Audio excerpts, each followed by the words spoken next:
It's always very important to work together with other companies or to get your data into other apps or to work, or whatever. So that's the thing we work on very hard, and some of them are already implemented, others are busy. VO2 Master is one of the companies we work with a lot. Cosmet is being done, Artinis of course, the mother company of it. Core, which is a body temperature sensor, which you can simply put on your body, with not you have those pills, but then you have to ingest, and this you simply put on your body. And then of course also some of the apps there are. What do you mean by you work with that company, such as Cosmet? For instance, in Cosmet they are now implementing the Portamon in their software, so that they can actually put Portamon on, you run the Cosmet software, and at the same time you also see there somewhere a field with muscle oxygenation.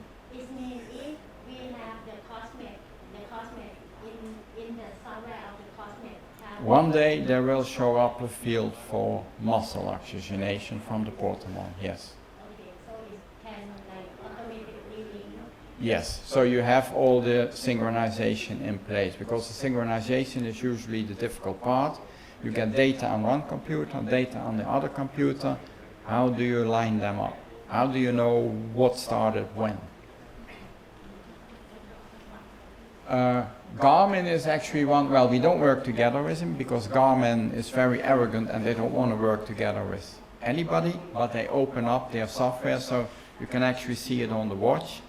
And we have somebody who's developing apps for it, and that works actually pretty well also to export it to the other, like Training Peaks or so kind of apps. So that works pretty well. This is all work in progress, and next year there will be a lot more than this year, I think.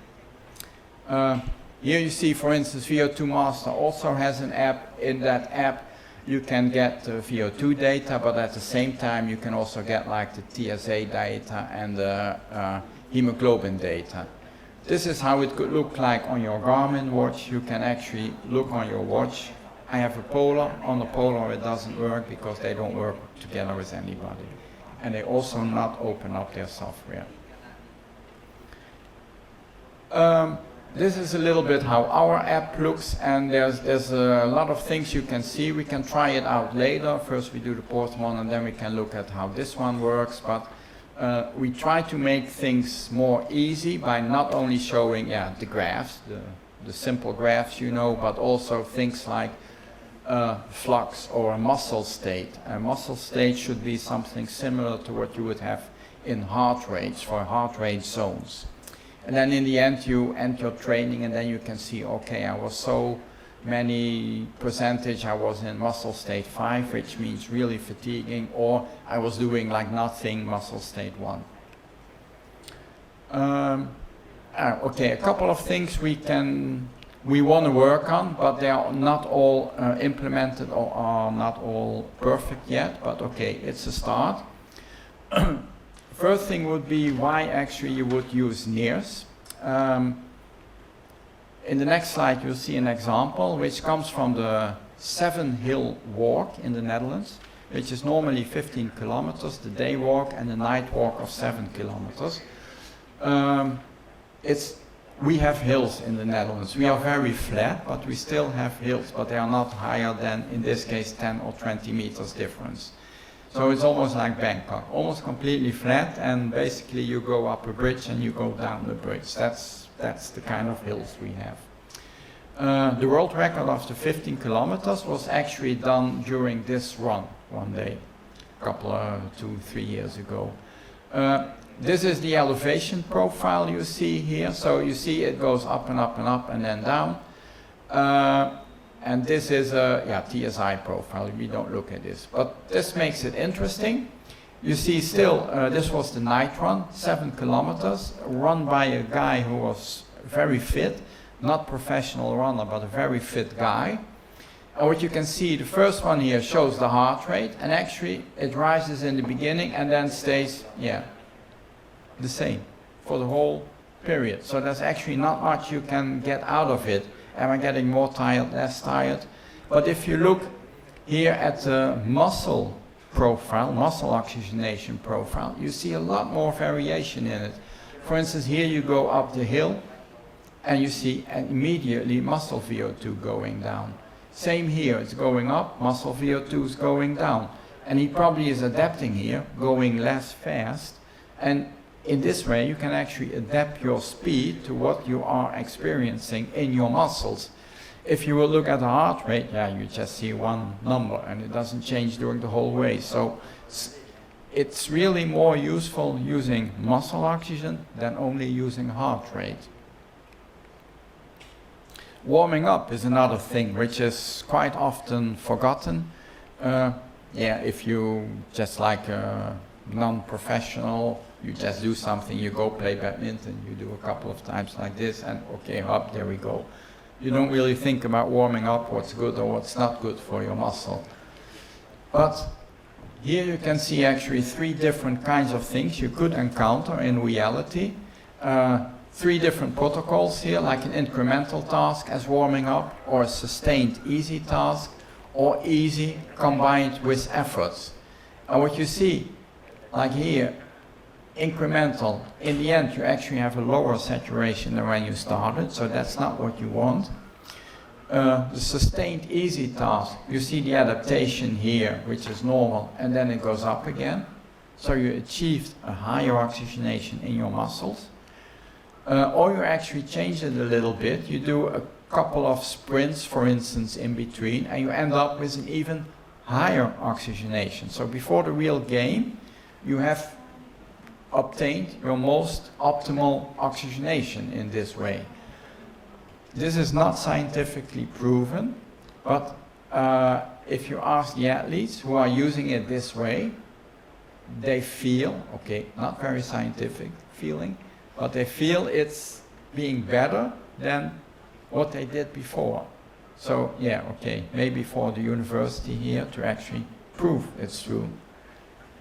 But as a company, you don't want to wait for science, because then you can wait forever sometimes. It can take like 5 years before the first publication is out.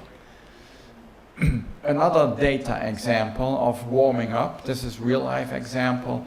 This came from the Swift bike, and they actually advise you a kind of protocol to use.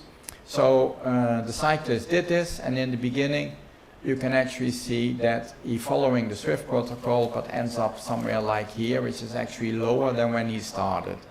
So he tried to adapt them himself, and in this way he actually found that he's recovering better than to start real exercise than with the protocol he followed with the Swift, which Swift advised to him.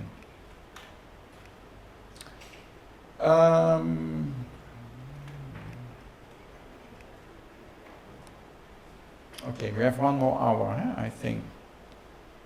Okay. We have until 5. Until 5 even. Oh, it's only 3 o'clock. Okay, I go back. I go the wrong way, sorry. Optimal pacing. If you do like a marathon, how fast should you start? What should you do? Should you go maybe too fast, and in the end you will pay for it. You will not win in the end. They also tried to run the marathon under 2 hours. That was a Nike project with an African athlete whose name I actually forgot. They didn't succeed in it, but they did already use, during that training protocol they had, near-infrared spectroscopy, which is there on their knees. In the end, he just didn't make it under the 2 hours. He's still trying to go for the 2 hours, but he's trying out the different marathons and see which marathon suits him best to actually get the 2 hour limit there. So it would something like this. You start at a certain level, you do like warming up, you start here. If you go too fast, you will go down, down, down, and in the end, hey, you cannot make it to the end, or you go really slow in the end because you don't have enough oxygen in your muscle. This is an example of training for a marathon, where you do 2 times 4 kilometers, which is here between the 2 black lines. The first 4 kilometers and the second 4 kilometers. You start somewhere high here, you do your warming up, you start relatively high. You see in the beginning, the first maybe 2 kilometers it goes down, but then you have a steady state. And you see actually the same in the second one. So this seems to be a good pace to do this 2 times 4 kilometer run, because in the end you can maintain that speed without a decrease in oxygenation. So that's another example of how you could use put them on this device or whatever you want. We already talked a lot about positioning, like upright, low sitting, upright sitting, which is really important. This, for example, this guy here, he's Jerry. He's like a semi-professional athlete, but he's actually working for Train Red. He's pretty good in running, but he likes to do the triathlon, but he can also run a marathon in 2.5 hours. So biking is very important for him, and this, for example, shows an example if I sit like this or versus if I sit like this. So you get better oxygenation in your leg if you sit upright, but of course you also have more resistance from the air. So there you have to find the balance. How deep can you go without, in the end, paying for it? So that's a good way, especially if you have multiple devices, see how you can optimize, for instance, your sitting position. Maybe for the short tracker or maybe for some of the track cyclists. Here in Thailand, they could one day use that. Well, or just train more. Maybe they also become fun. Maybe this is already too complicated for them in the beginning. So the idea is find your weak spot, prevent injuries. We had a famous skater in the Netherlands who won really, really a lot, but in the end he had to stop because he was always suffering back pain. So if he was sitting too low, he got back pain. There's probably not enough oxygenation. Maybe there was also something wrong with the spine, for instance, but well, they never used near-infrared spectroscopy, and it might have seen actually that, okay, those muscles, they don't get any oxygen anymore. Change your position. And sometimes a small change of position can already do a really big thing for you.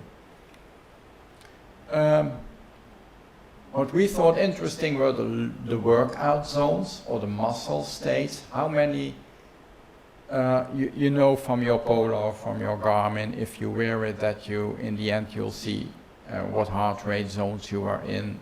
If they were high, you did a good training. It was cardiovascular. It was more like strength training. We try to do exactly the same with Train Red, but then in terms of MVO2, of SMO2, I should say, not MVO2. Sorry. So this is basically what you would get if you have like an incremental protocol or a step protocol. At a certain moment you come into it, it becomes harder and harder, so you go into the, say, the red zones. If you have a blue one, it would be recovery, stable would be green, and the really difficult one would be here, the purple one, which you actually cannot maintain. You have to stop. Do they mean something, those zones? Yes, probably. If you compare it, for example, on a max bike exercise test, this was done with a VO2 measurement from Vyaire Medical. They have this set up, and we used the fire here, say the Train Red devices, and he had the mask on. You see here is incremental bike exercise going up and up and up, and this one here is the TSI. And if you, this is not so very easy to see. You see here VO2 versus TSI, and you see a very nice linear relationship between the two. So actually what you are measuring is not a proof, is meaningful. These are the graphs in a better view than the other thing you saw. Some outliers there. Some people now say that you can actually measure lactate threshold, because here you see curve and it's flattening, so probably the lactate threshold should be somewhere like here. But it's really difficult to get this right for every subject.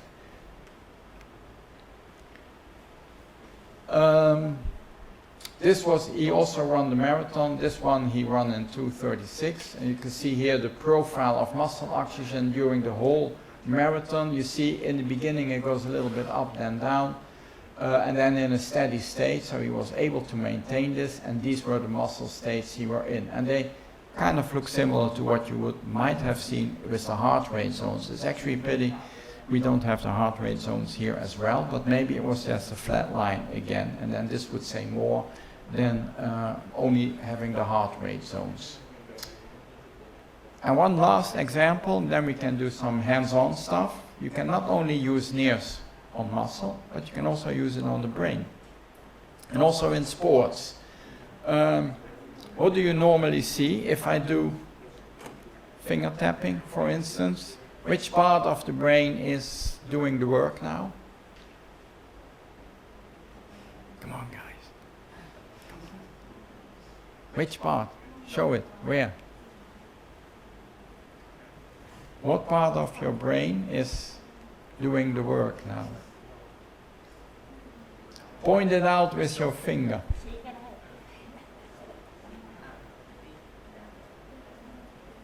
It's the motor cortex. And where is the motor cortex? Who knows where your motor cortex is? Can you point it out on your brain?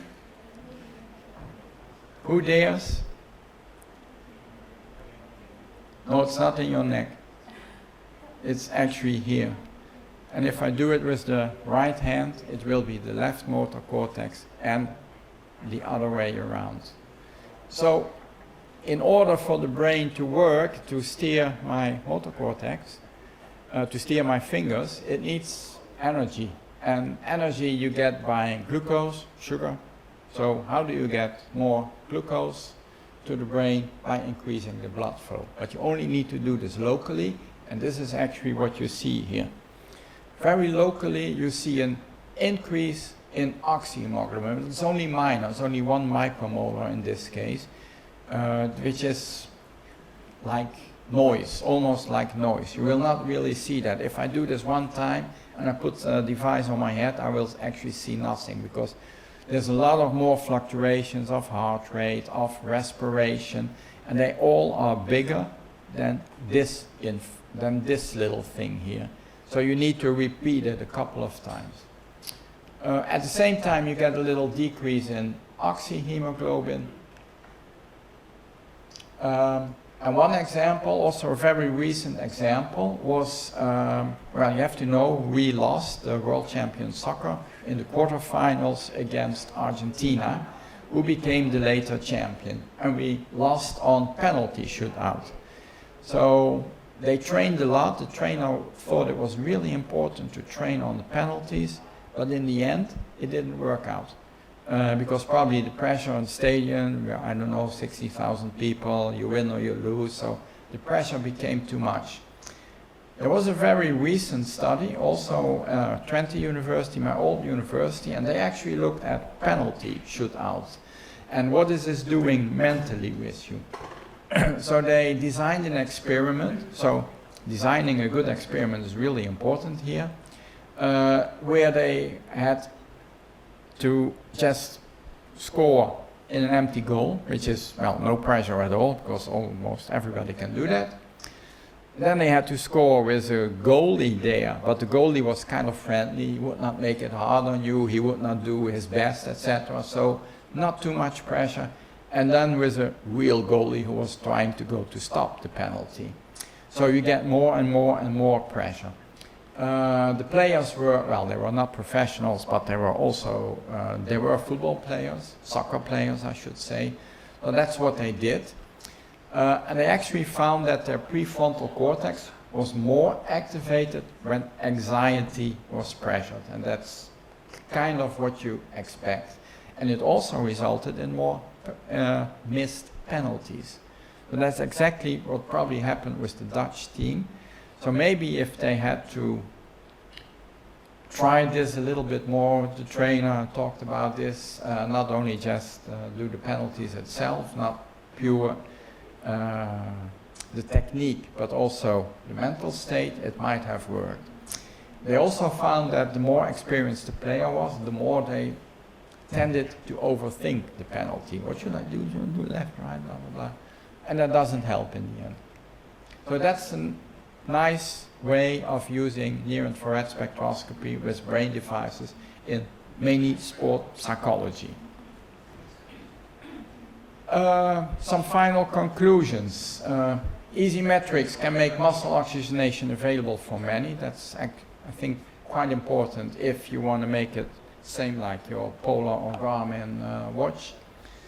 A good addition or even a substitute for heart rate. We probably need more cheaper devices because then you can actually either investigate more and use it in more people. The Portamon probably is still too expensive for many, even for universities like here. You have one, but you like to have like 20 of them probably. Then you could do a lot more. Hey, where do I go back? For us as a company, it's a little bit, should we wait for science or just do it? We choose for the last one, we don't wait for science. It's really nice if others will actually start doing things. It would be nice to see the results. Yeah, but okay. And we know near-infrared spectroscopy, obesity is a bit of a problem. It's a confounding factor. But actually also tattoos are a problem, which for instance in soccer players, they are one big tattoo nowadays. Because, well, if you put it just on, say there are some black lines, and you put one of the detectors or one of the light sources on that part of the tattoo, then the calibration values in there don't work anymore. So that's a bit of a problem. So the skin should be roughly even, and if you have tattoos, you have of course dark patches and less dark patches. You also shouldn't put it on, if you have here like skin tags or so, don't put it on there.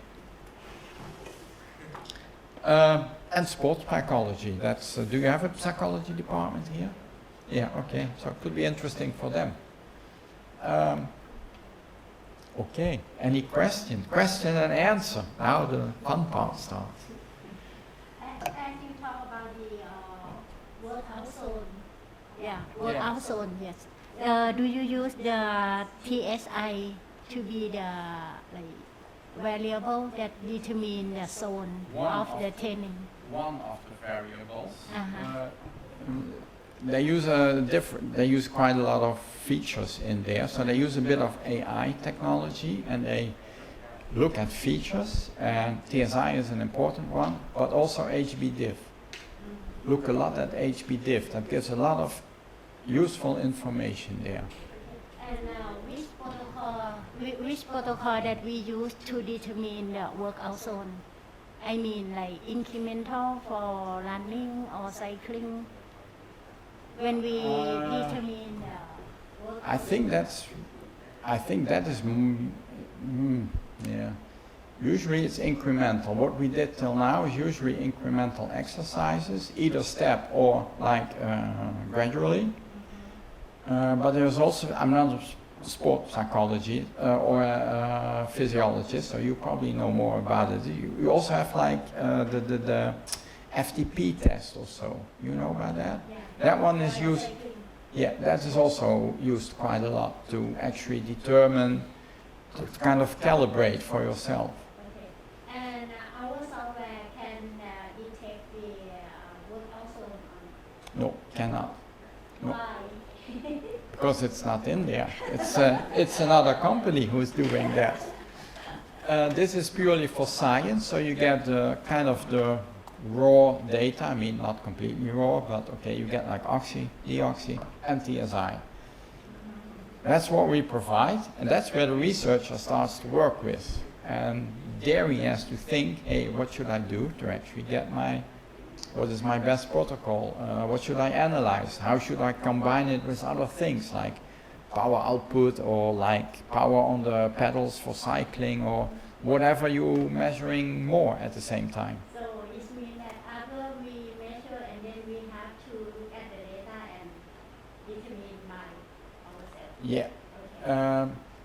You can do simple stuff within OxySoft. You can do an average or something like that. But what many people do, where they use it for, they clean up the data. Okay, because you start somewhere, people are walking around, rubbish data. And at a certain moment, your real protocol starts, and then you do your trick, you do your protocol, and then you stop. But there's some data there. So first of all, you only look at the part which is interesting. You do maybe some moving average or some filtering. You only show the data you are really interested in. For example, you have the TSI, but you have also 3 transmitters. So you get like 3 values of oxy-deoxy, times 3. But you only actually need the middle one, Rx1, Tx2. So the rest you skip. And that you export to Excel or to a CSV file. And many who are, well, some people do their analysis in Excel, and if you're a little bit more nerdy, you go to MATLAB or LabVIEW or Python or whatever.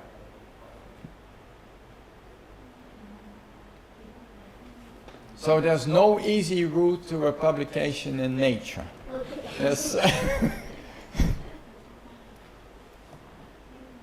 มีคำถามไหมคะ Any question? First of all, I would like to inform you that I'm not in the faculty of sport science. Me neither. Okay. I'm also not here. I technology and engineer. Okay. Yeah. From the faculty of engineer. So I would like to ask about the principle of the measurement. The pitfalls. The principle. The principle. How we can measure the oxygen in the microscope.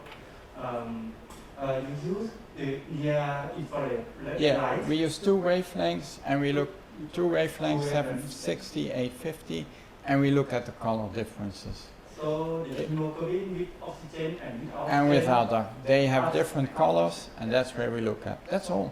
Okay. Red of Lambert beer, that's like high school stuff. So let me make sure that I understand it right. So you measure the intensity of the light. Yeah. And the detector from the 2 wavelengths. Yeah. One absorbed by the oxygen hemoglobin and Yeah. the other by the Yeah. oxygen hemoglobin. And I see that the data is have the delta. Yeah, So- because we have a lot of scattering. And that means we cannot have absolute concentration changes. If you have a cuvette, where light goes through, normal spectrophotometer. You have a cuvette, there is a solution in it, it might look blue, but it's clear, you can look through it. So you send the beam in, and the blue will absorb certain parts of the spectrum. That you can measure. Then you can have like absolute concentration, because you have no scattering. You know exactly what went in, and you know what went out. I'm not quite sure. So we can only measure the relative value, right? Yeah. And what is the baseline, the reference that we use for the delta? 760, 850, roughly. 760 and 850 nanometers. I'm sorry. I may not understand. No, it's that okay. right. So we measure the intensity of the light, and we see how the difference of the intensity, right? You have to do something to measure something. If you do nothing, you just get one value, but that value doesn't mean anything. It could be 10 counts, 100 counts, 1,000 counts, but then you start to exercise, and then you get more absorption from one wavelength and less from the other. And then you can calculate the difference. So we use the beginning of the data as the reference line, right? Yeah. Just like to make this line 0, right? Yeah, and you can do that anywhere in the tracing, but that's a question we often get. How can the hemoglobin concentration go below 0? Like, like there is a negative. No, it's not negative. It's just lower than before. That's all. But it doesn't say where it started. Usually you name a 0 because 0 is easy, and from there you look at the changes. But it could have also started at 1,000. Doesn't matter. We cannot know. So that depends only the measurement, only the different measurement. Yes, only the difference we can So see. we cannot know the absolute data. We No. know the relative No. data from No. the. So we can just make it one point. big point to be referring as you want. Yeah, yeah, yeah. So it means that every time that we measure, we have to have the baseline before. You always need a baseline, yeah. You always do something like nothing, or it could be if you do an exercise on a bike, you would do like pedaling without any power, and then you start. And from you look this part versus the last part. But TSI is absolute. TSI you can use always. That's an absolute number. That's not that you only need to look at changes. You measure normally in us, we measure 60, 70% or something like that. And from there you look. But oxy and deoxy, you always need some sort of baseline.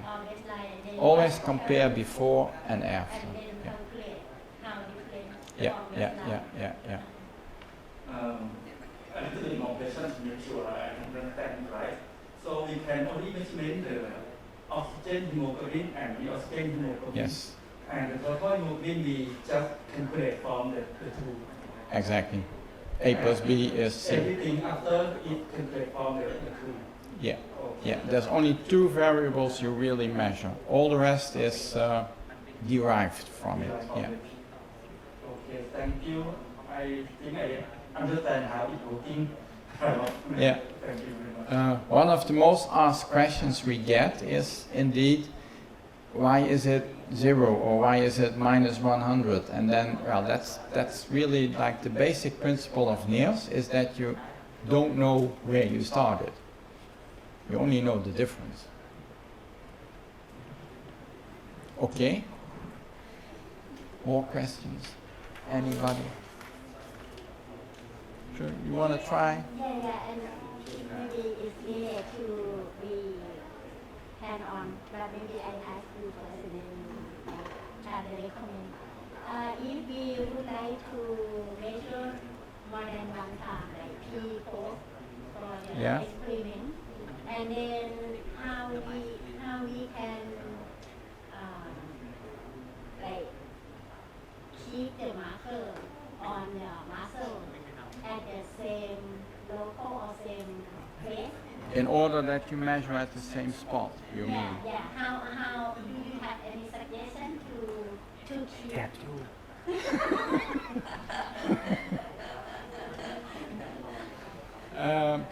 You can measure. What many people do is measuring. So, for example, you have the portamon is like this, so you measure the end of the portamon towards like the bone marker or so, and that's what you measure.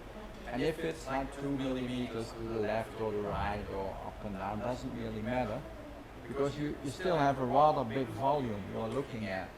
So if it's a little bit to the left or the right, doesn't matter that much. Yeah.